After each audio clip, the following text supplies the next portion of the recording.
तो हेलो साथियों, नमस्कार। स्वागत है आपका आपके अपने चैनल सक्सेस जंक्शन एक कदम सफलता की ओर में। मेरा नाम है अतुल शुक्ला और हम लेकर के आ गए हैं आपके लिए एमपी टेट वर्ग 3 पात्रता परीक्षा 2024 12 नवंबर फर्स्ट शिफ्ट का एग्जाम एनालिसिस 100% रियल प्रश्न आपको यहां पर देखने को मिलने वाले हैं। जो प्रश्न हमारे पास में विद्यार्थियों ने शेयर किए हैं और हमने उनको क्रॉस वेरीफाई किया है, उसके बाद में ये सारे प्रश्न आपके सामने लेकर के आ रहे हैं। हमारी वीडियो भले थोड़ा सा लेट आती है, लेकिन एकदम एक्यूरेट और सही प्रश्न और पूरा डिटेल के साथ में हम प्रश्न आपके लिए लेकर के आते हैं। और काफ़ी सारे प्रश्न जो है वो हमारी पीडीएफ से फंसे हैं। जो हमने अभी प्लेलिस्ट आपके लिए बनाई थी उसकी जो पीडीएफ है उसमें से बहुत सारे प्रश्न एज इट इज फंसे हैं। जिन लोगों ने पीडीएफ मंगा ली है उन लोगों को पता होगा और उन लोगों को देखने को मिल रहा होगा कि कितने सारे प्रश्न हमारी पीडीएफ से फंस रहे हैं। ठीक है, तो आप अभी पीडीएफ मंगा सकते हैं। अभी आपको दिखाएंगे कि कौन कौन से प्रश्न हमारी पीडीएफ से एज इट इज वैसे के वैसे ही छपे हैं। जो हमने सौरमंडल की पीडीएफ बनाई थी, जो मैथ पेडागोजी की पीडीएफ है, जो आपकी बाल विकास पेडागोजी की पीडीएफ है, उस सारी पीडीएफ से सारे प्रश्न आपको देखने को मिल रहे हैं।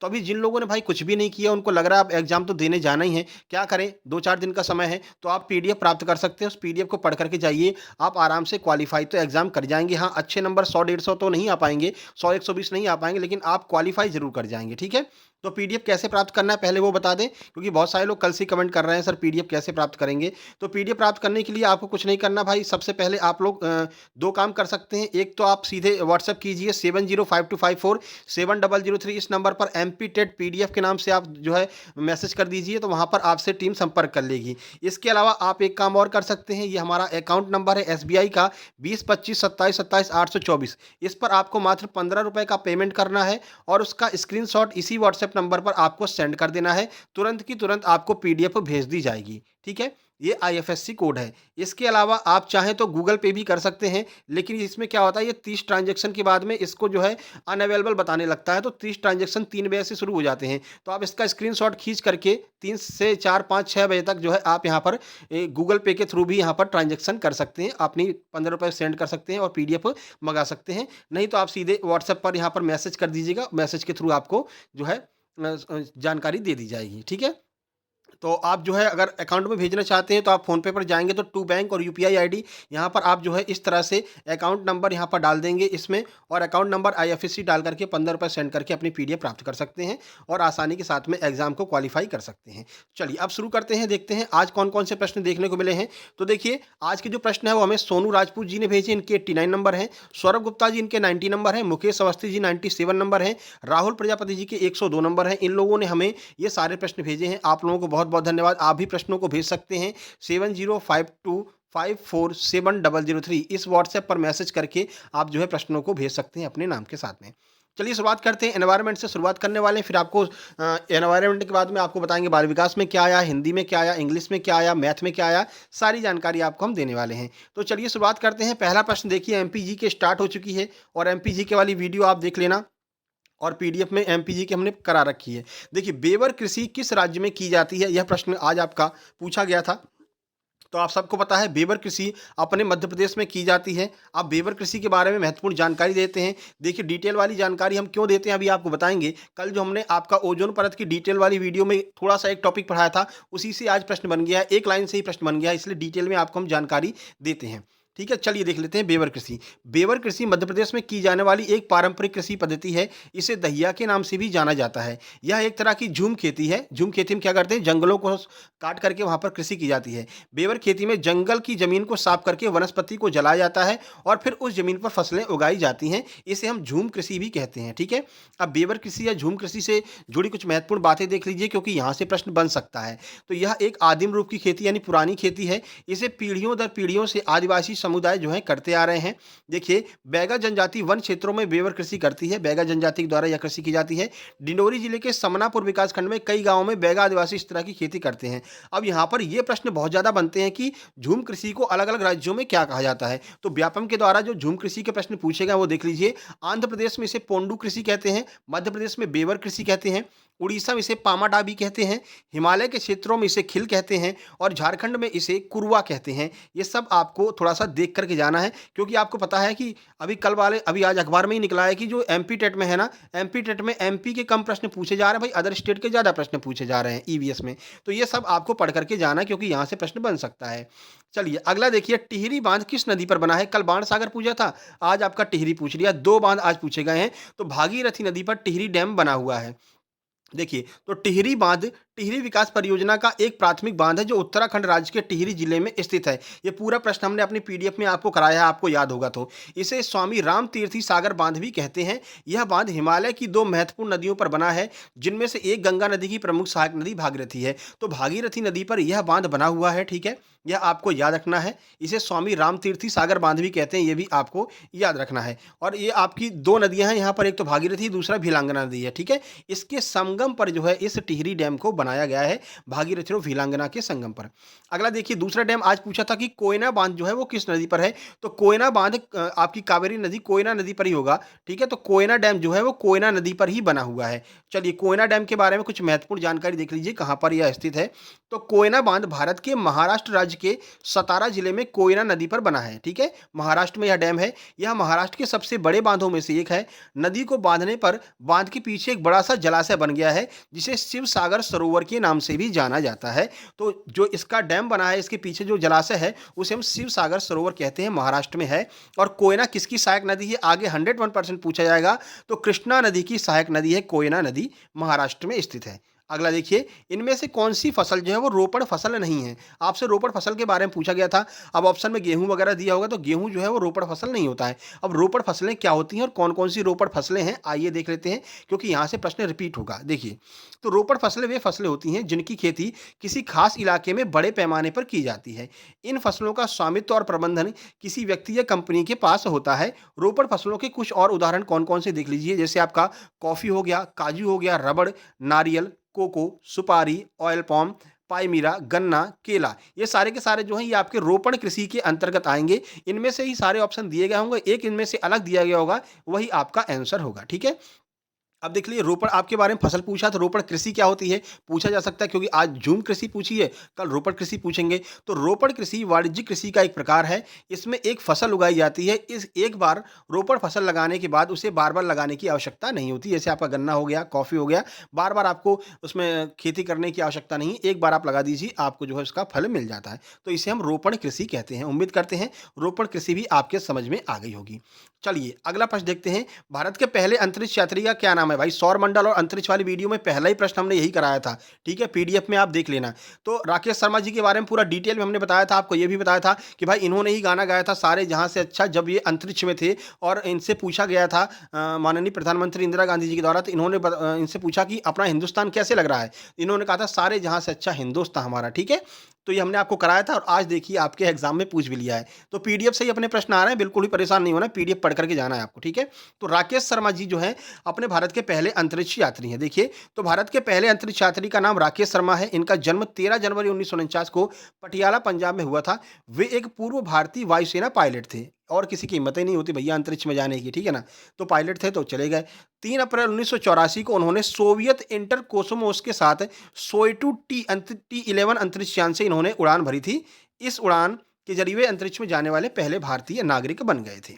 अगला देखिए, अब देखिए नागरिक पूछ लिया है तो आपसे महिला भी पूछी जा सकती है, तो महिला बता देते हैं। भारत की पहली महिला अंतरिक्ष यात्री कल्पना चावला हैं। इनका जन्म हरियाणा करनाल में हुआ था। एक बार इनका जन्म स्थान ही पूछ लिया था व्यापम ने, तो हरियाणा करनाल में हुआ था। मोस्ट इंपोर्टेंट है, आगे प्रश्न बनेगा। 1997 में नासा के कोलंबिया मिशन में वे शामिल थी और दुर्भाग्यपूर्ण तरीके से वे वापस धरती पर नहीं आ पाई थी। अगला देखिए, सुनीता विलियम्स के बारे में याद रखिएगा, क्योंकि ये अभी अंतरिक्ष में फंस गई हैं, वो भारत की नागरिक हैं, भारतीय मूल की नागरिक है। तो ये प्रश्न बन सकता है कि सुनीता विलियम्स का संबंध किससे है? तो सुनीता विलियम्स भारतीय मूल की एक अंतरिक्ष यात्री हैं। फिलहाल ये अंतरिक्ष में फंसी हुई हैं, ठीक है? अगला देखिए, करंट अफेयर का प्रश्न बन सकता है, पूछ सकते हैं।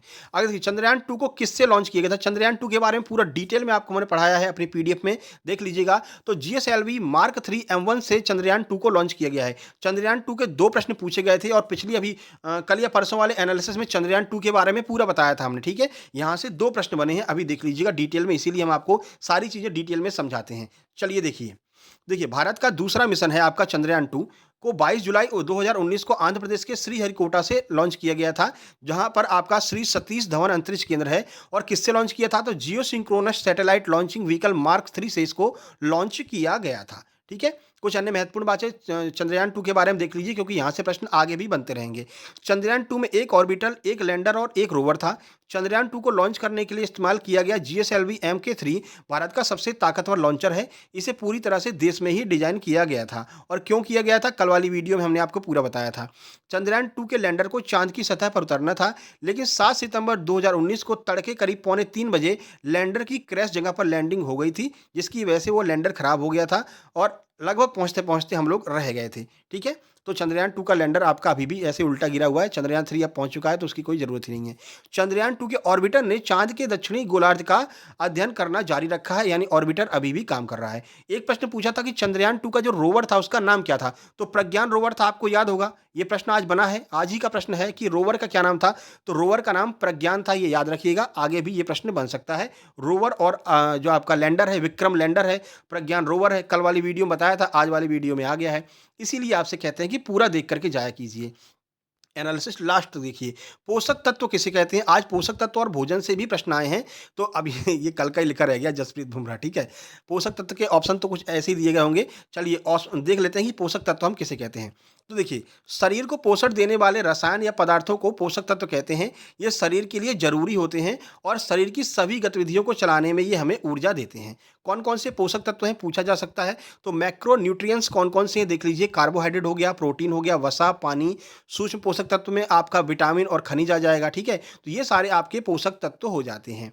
अब देखिए, ये करते क्या हैं? तो ये शरीर के ऊतकों का निर्माण एवं मरम्मत करते हैं, शरीर में रासायनिक प्रक्रियाओं को नियंत्रित करते हैं, पर्यावरण के प्रति प्रतिक्रिया करने, चलने, सांस लेने, बढ़ने और प्रजनन में ये हमारी मदद करते हैं। उम्मीद करते हैं पोषक तत्व क्या है, कौन कौन से हैं, आपके समझ में आ गया होगा। आगे बढ़ लेते हैं। ओलंपिक 2024 से प्रश्न आ गया भैया। स्पोर्ट्स वाली वीडियो में देखना, हमने पूरा करा रखा है आपका। ओलंपिक भी करा दिया है। देखिए, ओलंपिक भी कराया है, क्रिकेट भी कराया है, क्रिकेट वर्ल्ड कप, आईपीएल सब कुछ करा रखा है। कल आपसे क्रिकेट से प्रश्न पूछा था, कौन सा स्टेडियम है, करा रखा था, पीडीएफ में मिल गया था। आज ओलंपिक से प्रश्न पूछ लिया है, और ये ओलंपिक नोवाक जोकोविच वाला हमने करा रखा है। ठीक है? आप पीडीएफ प्राप्त कर सकते हैं, नीचे आपको हमने बता ही दिया था कैसे कर सकते हैं। देखिए, तो ओलंपिक 2024 में टेनिस का गोल्ड मेडल किसने जीता है? तो नोवाक जोकोविच के द्वारा टेनिस का गोल्ड मेडल जीता गया था। हमारे पास जो प्रश्न भेजा था उसमें ये लिखा था कि सर, ओलंपिक 2024 के टेनिस से संबंधित प्रश्न आया था। तो कौन कौन से प्रश्न और हो सकते हैं? मेरा जहां तक चांस है कि नोवाक जोकोविच होगा, क्योंकि इन्होंने अभी संन्यास लिया है। ठीक है? तो ये प्रश्न बना होगा। लेकिन अन्य कौन कौन से प्रश्न बन सकते हैं, आइए देख लीजिए। पेरिस ओलंपिक 2024 में टेनिस के गोल्ड मेडल की जानकारी। पुरुष एकल में नोवाक जोकोविच ने कार्लोस अलकराज को हरा करके स्वर्ण पदक जीता है, और कार्लोस अलकराज को सिल्वर मेडल मिला है, और सबसे कम उम्र में मेडल प्राप्त करने वाले ओलंपिक में ये पहले जो है खिलाड़ी बन गए हैं टेनिस के। ठीक है? ये भी याद रखना है। महिला एकल में झेंग किनवेन और क्रोएशिया की डोना वेकिच को हरा करके स्वर्ण पदक जीता। महिला युगल में इटली की सारा ईरानी और जैस्मिन पालोनी ने स्वर्ण पदक जीता। ठीक है? और पुरुष युगल में ऑस्ट्रेलिया ने स्वर्ण पदक जीता है। तो ये हो सकता है इसमें से कोई प्रश्न आया हो। ठीक है? तो इसे आप जब हम पीडीएफ डालेंगे इसकी अपने Telegram channel success junction live पर, तो पीडीएफ में आप देख लेना। एक दिन बाद इसकी पीडीएफ डल जाती है। ठीक है? कल 10 तारीख वाले की पीडीएफ कल सुबह हमने डाल दिया था। अब देखिए, ओजोन परत कितनी ऊंचाई पर पाई जाती है? आज ये प्रश्न आपका पूछा गया है, ओजोन परत से संबंधित है, समताप मंडल से संबंधित है। कल हमने ओजोन परत कराई थी, तो पूरी जानकारी आपको दी थी, और लास्ट में हमने बताया था कि 15 से 35 किलोमीटर पर ओजोन पाई जाती है, और आज ये प्रश्न पूछ लिया है। ठीक है? इसलिए महत्वपूर्ण है, बहुत ज़्यादा महत्वपूर्ण है, पूरा एनालिसिस देखना। देखिए, ओजोन परत पृथ्वी की सतह से 15 से 35 किलोमीटर की ऊंचाई पर समताप मंडल में स्थित होती है, बताया था आपको। और वायुमंडल का वह क्षेत्र है जो पृथ्वी की सतह से 10 से 50 किलोमीटर। समताप मंडल कहाँ से कहाँ तक है, ये पूछा जा सकता है। 10 से 50 किलोमीटर तक के क्षेत्र को हम समताप मंडल के नाम से जानते हैं। ओजोन परत की कुछ बातें देख लीजिए। ओजोन परत जो है आपकी पृथ्वी को सूरज की हानिकारक पराबैंगनी किरणों से बचाती है। ओजोन परत को पृथ्वी का कवच माना जाता है। आपसे पूछा जाएगा कि पृथ्वी का कवच किसे कहते हैं? तो ओजोन परत को कहते हैं, याद रखना है। ओजोन परत की मोटाई पारंपरिक इकाइयों में नहीं मापी जाती है। वायुमंडल में ओजोन की मात्रा को डॉप्सन में नापते हैं। बहुत महत्वपूर्ण है, मोस्ट इंपोर्टेंट है, आगे आपसे पूछेंगे, क्योंकि ओजोन से प्रश्न पूरी शिफ्ट में आएगा। ठीक है? और क्या क्या प्रश्न बन सकता है अभी बता दे रहे हैं। आपसे ओजोन परत को मापने की इकाई पूछेंगे। सबसे पहले आपसे पूछा था ओजोन परत दिवस कब मनाया जाता है? 16 सितंबर को। कल पूछा ओजोन ओजोन परत कौन से मंडल में? समताप मंडल में। आज पूछ ले कितनी ऊंचाई पर, अब पूछेंगे कौन सी यूनिट है, तो ये सब पूछ सकते हैं। ठीक है? ओजोन परत की मोटाई प्राकृतिक और मानवीय गतिविधियों के कारण बदलती रहती है, आपको बताया है। एसी-वेसी से जो आपका सीएफसी वगैरह निकलती है, इससे जो है ओज़ोन परत की मोटाई कम हो रही है, ठीक है। बाकी 1987 में मॉन्ट्रियल प्रोटोकॉल के लागू होने के बाद से ओज़ोन परत धीरे-धीरे सामान्य हो रही है। तो प्रश्न बनेगा कि ओज़ोन परत के लिए कौन-सा प्रोटोकॉल लागू किया गया था? तो मॉन्ट्रियल प्रोटोकॉल 1987, ठीक है। याद रखिएगा, मॉन्ट्रियल प्रोटोकॉल ओज़ोन से संबंधित है, जो कि 1987 में आया था, ठीक है। तो ये सारे प्रश्न आपके आज जो है ईवीएस में पूछे गए हैं। कुछ अन्य टॉपिक हैं जैसे पारिस्थितिकी तंत्र और सौर ऊर्जा, यहाँ से भी प्रश्न बना है, तो इसको भी आपको थोड़ा-सा कवर करके जाना है। चलिए, ये आपका ईवीएस का हो गया, डिटेल में काफ़ी अच्छी खासी जानकारी आपको मिल चुकी है और आपकी ईवीएस की पेडागोजी के बारे में हमने आपको पढ़ा रखा है, पीडीएफ में आपको पेडागोजी मिल जाएगी, ठीक है। पेडागोजी उससे बाहर नहीं जा रही किसी भी सब्जेक्ट की, जो हमने पेडागोजी पीडीएफ में करा रखी वही आपको मिलेगी। अगला देखिए, हिंदी की बात करें तो करुण रस से, आज से हिंदी में रस आने लगे हैं, तो करुण रस से एक प्रश्न आपका बना था आज, लाभालाभ में कौन सा समास होगा? ये प्रश्न था। परोपकार में कौन सी संधि है? यह प्रश्न पूछा गया था। प्रत्यय का एक प्रश्न था। मातृभाषा से किसे सहायता मिलती है? तो जो विद्यार्थी होते हैं, जो बालक होते हैं, उन्हें मातृभाषा से कैसे सहायता मिलती है? ये प्रश्न बना था। एक प्रश्न अलंकार का, एक छंद का, 5 प्रश्न गद्यांश के, 5 प्रश्न जो है आपके पद्यांश के पूछे गए थे। विराम का विलोम क्या होगा? यह प्रश्न आपका पूछा गया था। बाकी पेडागोजी आपकी हिंदी पेडागोजी की पीडीएफ से ही आ रही है, उससे बाहर नहीं जा रही है। तो हिंदी पेडागोजी और बाकी सारी पेडागोजी की पीडीएफ आप जो है आप प्राप्त कर सकते हैं, जो हमने आपको नंबर दिया है व्हाट्सएप नंबर 7052547003 से, ठीक है। तो ये हिंदी की कुछ महत्वपूर्ण जानकारी हो गई। चलिए, बाल विकास देख लेते हैं। तो बाल विकास में आज थानेडाइक का सिद्धांत पूछा गया। थानेडाइक को पढ़ करके जाइएगा अच्छे से। थानेडाइक अब आने लगे हैं। जीन पियाजे कहीं नहीं जा रहे हैं भैया, यहीं पर हैं। लगातार प्रश्न 2 से 3 प्रश्न, जीन पियाजे की अवस्थाएं, संज्ञानात्मक विकास का सिद्धांत, जीन पियाजे कहाँ के कैसे क्या थे, यहाँ से प्रश्न आ रहा है। जीन पियाजे को पढ़ करके जाइए। और आपका आज पूछा गया जातिवृत्ति क्रियाएं क्या होती हैं और व्यक्तिवृत्ति क्रियाएं क्या होती हैं, ये आपको पढ़ करके जाना है। क्रियाओं से भी प्रश्न पूछे जा रहे हैं। एक प्रश्न आपका वाइगॉत्स्की से पूछा है। गर्भावस्था से लगभग 1 से 2 प्रश्न गर्भावस्था से प्रश्न पूछे जा रहे हैं। 2 प्रश्न आपके थानेडाइक से भी आज पूछे गए हैं। चलिए, आगे बढ़ लेते हैं। अगला है, देखिए, विकास का सिद्धांत से लगातार प्रश्न बन रहे हैं। विकास का सिद्धांत आपको देख करके जाना है। और आज आपसे अवस्था में किशोरावस्था पूछी गई थी कि किशोरावस्था की एज कब से कब तक होती है। सारी एज हमने पढ़ा रखी है, पीडीएफ में आपको मिल जाएगा, ठीक है। कि कौन सी आपके संवेदीगामक अवस्था कौन सी होती है, बाल्यावस्था कब से कब तक चलती है, किशोरावस्था कब से कब तक चलती है। तो यहाँ से प्रश्न लगातार बन रहे हैं। बाकी आपके 2 प्रश्न अधिगम से बने हुए हैं। विकास की अवस्था से 2 प्रश्न बने हैं। समावेशी शिक्षा से सबसे ज़्यादा प्रश्न बन रहे हैं। 4 से 5 प्रश्न समावेशी शिक्षा से बन रहे हैं, ठीक है। तो समावेशी शिक्षा आपको अच्छे से करके जाना है।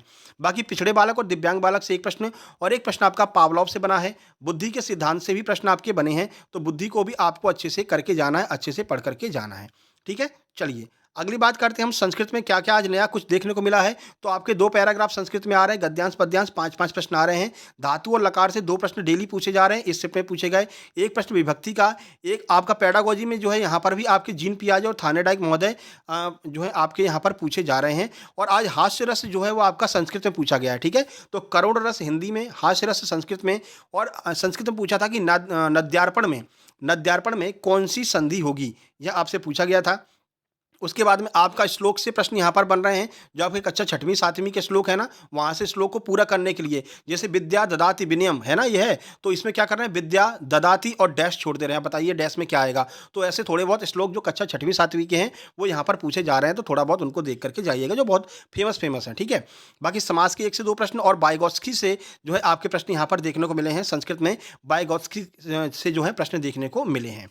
चलिए, आगे बढ़ लेते हैं। बात मैथ की करते हैं। मैथ के कुछ सवाल भी हमारे पास में आ गए हैं। अनुपात से 3 से 4 प्रश्न आ ही रहे हैं, डेली आ रहे हैं। देखिए, एज से 2 प्रश्न आ रहे हैं। आज एक प्रश्न एज का था। एक पिता और पुत्र की औसत आयु 18 वर्ष है। उनकी उम्र में 3:5 का अनुपात है। तो 6 वर्ष बाद पिता की उम्र आपको बताना था कि क्या उम्र होगी। इसका आंसर आप लोग कमेंट बॉक्स में जरूर कमेंट कीजिएगा। उसके बाद में पेडागोजी, मैथ पेडागोजी जो हमने 3 से 4 वीडियो बना रखी मैथ पेडागोजी की, उस पीडीएफ में आप देखेंगे। उससे बाहर मैथ की पेडागोजी नहीं जा रही है, वो पीडीएफ आप लोग प्राप्त कर सकते हैं। मैथ पेडागोजी भी आपको वहाँ पर मिल जाएगी। अगला प्रश्न बड़ा सिंपल था। 8 का घन में से 1 का घन घटाना था। मतलब ऐसे दिया होता 8 का क्यू माइनस 1 का क्यू। अब ए क्यू माइनस बी क्यू लगाकर भैया आप निकाल सकते हैं। नहीं तो आपको पता है 512 8 का घन होता है, 1 घटा दीजिए 511 इसका आंसर हो जाएगा, ठीक है। इस तरह के प्रश्न आ रहे हैं, ज़्यादा परेशान होने की आवश्यकता आपको नहीं है। अगला देखिए, 4 का स्क्वायर माइनस 7 का स्क्वायर बटे 4 माइनस 7 का क्या था? तो वो आपका सूत्र बन रहा है A square minus B square upon A minus B. तो बिल्कुल सूत्र के आधार पर प्रश्न बन रहे हैं। चाहे तो आप सूत्र लगा के आंसर से निकाल लीजिए, चाहे आप सिंपल ही कर सकते हैं भाई। 4 का स्क्वायर 16 होता है, 7 का स्क्वायर 49 होता है। 16 में से 49 घटा दो और नीचे 4 में से 7 घटा दो 3, तो 16 में से 49 जो घटाएँगे उस और नीचे 3 आएगा, तो वही आपका आंसर हो जाएगा काट-पीट करके, ठीक है? कर लेना सॉल्व और आंसर बता देना। अगला आया था समपूरक कोण भी आपके आ रहे हैं, 2 समपूरक कोणों का अंतर 41 है। उसके बाद में कुछ इसका पूछा था, वो बता नहीं पाए हैं क्या पूछा था, ठीक है? समचतुर्भुज के भी प्रश्न आज आए हैं, ठीक है? ज्योमेट्री से समचतुर्भुज के प्रश्न आ रहे हैं, देख लेना भाई। अगला था मेंसुरेशन से आया था, वर्ग के क्षेत्रफल और वृत्त के क्षेत्रफल का अंतर दे करके परिमाप पूछा गया था। अब एग्जैक्ट डेटा उस बंदे को याद नहीं था, तो कोई दिक्कत नहीं है, लेकिन आपको समझ में आ गया ना किस तरह के प्रश्न आए थे। उसके बाद में आप देख लीजिए, आयु से, एज से 2 प्रश्न आ रहे हैं, आपको बताई दी हमने। बॉड मास से ठीक-ठाक प्रश्न आ रहे हैं, 2 से 3 प्रश्न आपके बॉड मास से आ रहे हैं। और चिन्ह परिवर्तन, सबसे ज़्यादा जो दिक्कत कर रहा है वो चिन्ह परिवर्तन वाले प्रश्न कर रहे हैं। ऐसे लिख देते हैं 2, 3, 4, 5, ठीक है? प्लस, माइनस, गुणा, भाग, 1। अब इसमें कहेंगे कि बताइए अगर हम भाग और 4 को आपस में इंटरचेंज कर दें तो क्या आंसर आएगा? इस तरह के प्रश्न आ रहे हैं, तो ये थोड़ा-सा टाइम कंज्यूमिंग वाले प्रश्न हैं। एक तो आपको ऑलरेडी पता है पेडागोजी आपकी वैसे ही बड़े-बड़े प्रश्न आ रहे हैं, ठीक है ना? और उसमें से ऐसे प्रश्न अगर मैथ में आ जाते हैं तो वो दिक्कत क्रिएट कर रहे हैं, तो इनकी प्रैक्टिस करके जाना। ये रीजनिंग वाले प्रश्न हैं जो मैथ में दे दिए हैं, ठीक है? भिन्न यानी फ्रैक्शन से प्रश्न आ रहे हैं और समचतुर्भुज का भी एक प्रश्न आज पूछा है। कल त्रिभुज पूछा था, आज समचतुर्भुज के प्रश्न पूछे गए हैं। इंग्लिश की बात करते हैं भाई, तो इंग्लिश में आपके भाई 2 पैसेज दिख रहे हैं। एक आपका गद्यांश है, एक पद्यांश है, 5-5 प्रश्न हैं, ठीक है? प्रीपोज़िशन के 1-2 प्रश्न हैं, पीक्यूआरएस के 1-2 प्रश्न हैं, एडजेक्टिव के 2 से 3 प्रश्न हैं। सबसे ज़्यादा 3 से 4 प्रश्न आपके जो हैं, यहाँ पर टेंस के पूछे जा रहे हैं, बाकी इंग्लिश पेडागोजी के प्रश्न पूछे जा रहे हैं। तो इंग्लिश पेडागोजी की हमने एक वीडियो बनाई है, उसी में आपकी इंग्लिश पेडागोजी आ जाएगी, उसकी पीडीएफ आप जो है प्राप्त कर सकते हैं, ठीक है? चलिए आगे बढ़ लेते हैं भाई। आज के मार्क्स देख लेते हैं कितने-कितने नंबर आए हैं। तो देखिए, आज 93 नंबर एक विद्यार्थी के आए थे, 72, 82, 75, 89, 47 और 91, 97, 47 नंबर भी आए हैं। उसने भी हमसे कॉन्टैक्ट किया था। हमने बता दिया भैया पहले तुम पीडीएफ ले लिए होते तो कम से कम 47 तो नहीं आते, है ना? क्वालीफाई तो कर ही जाते तुम। पर भैया उसको पता ही नहीं था, ठीक है? तो अगर आप पीडीएफ प्राप्त करना चाहते हैं तो व्हाट्सएप पर मैसेज कर दीजिए 7052547003 पर, इस पर मैसेज कर दीजिएगा, ठीक है? और ये आपको क्यूआर कोड दिख रहा है, इस क्यूआर कोड पर पेमेंट कर सकते हैं, लेकिन याद रहे लगभग 30-40 पेमेंट के बाद में ये बंद हो जाता है, ठीक है ना? तो उसके लिए आपको जो है यहाँ पर अकाउंट में जो है ₹15 भेजने होंगे इस अकाउंट नंबर में। एसबीआई का अकाउंट नंबर है और ये आईएफएससी भी दिया गया है, ठीक है? और आप जो है स्क्रीनशॉट इसका हमारे पास में जैसे ही भेजेंगे, तुरंत आपको जो है पीडीएफ सेंड कर दी जाएगी, ठीक है ना? नंबर आपको पता ही है 7052547003, इस नंबर पर आपको मैसेज करना है। बाकी भाई सेकंड शिफ्ट जैसे ही छूटती है तुरंत आपको बताएँगे, पूरी जानकारी आपके लिए हम लेकर के आएँगे। टेलीग्राम चैनल से जुड़ जाइएगा, लिंक नीचे दी गई है। इसका पीडीएफ आपको 2 दिन बाद टेलीग्राम पर मिल जाएगा, ठीक है? चलिए फिर मिलते हैं नेक्स्ट वीडियो में, सेकंड शिफ्ट में। और कुछ एक्स्ट्रा हम जो है आपके लिए शुरू किए हैं, 10 मिनट वाली वीडियो आज सुबह डाला हमने, जो ट्रेंडिंग टॉपिक आपके एग्जाम में आ रहे हैं, तो जो 2 या 3-3 टॉपिक हम कवर कर रहे हैं, ठीक है? आज सुबह हमने एक वीडियो डाला है, आप लोग जाकर के देख लेना। जो प्रमुख सप्ताह पूछे जा रहे हैं वो हमने वीडियो डाला है, और एक और इसमें कोई टॉपिक है, अब याद नहीं आ रहा है, देख लेना। आज सुबह हमने वीडियो डाली है, ठीक है ना? चलिए फिर मिलते हैं नेक्स्ट वीडियो में, तब तक के लिए नमस्कार, धन्यवाद।